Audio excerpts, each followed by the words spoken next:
Hitch hiking का मतलब ये होता है कि आप रोड के एक तरफ खड़े हो जाते हैं और आप इस तरह का साइन बनाते हैं। इसका मतलब ये होता है कि आप गाड़ी को रोक रहे हैं और उनसे जो है वो लिफ्ट मांग रहे हैं।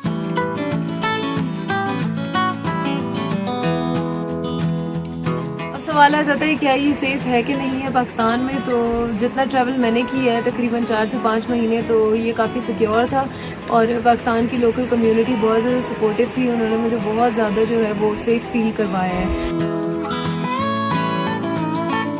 मैंने अपना हिच हाइकिंग का जो जर्नी है वो मार्च में स्टार्ट किया है और मैं एंटर हुई इस्लामाबाद से सवात की तरफ। सवात से फिर मैंने चित्राल कवर किया, वहाँ मैंने ट्रैक्स किए। उसके बाद फिर मैंने शंदूर पास क्रॉस किया, वो क्रॉस करके मैं गज़र वैली में एंटर हुई। गज़र के बाद फिर मैं अस्तोर की तरफ गई, मैंने नांगा पर्वत बेस कैंप किया, फिर मैं वापस आई।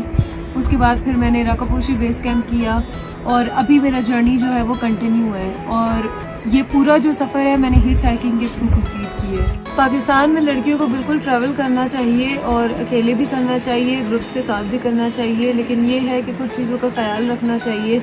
अगर हिच हाइकिंग फ़र्स्ट टाइम कर रहे हैं तो फिर आपको किसी के साथ करनी चाहिए, आप अकेले जो है वो ना करें, ताकि आपके अंदर थोड़ा सा कॉन्फिडेंस हो। और दूसरा ये कि ट्रैवल करने के साथ साथ ही आपके अंदर कॉन्फिडेंस आएगा।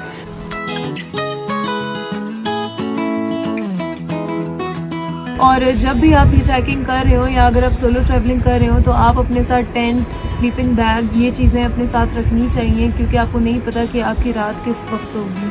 तो अगर ये साथ होगा तो आसानी होगी। नाइफ़ रखनी चाहिए, पेपर स्प्रे अपनी सिक्योरिटी सेफ्टी के लिए।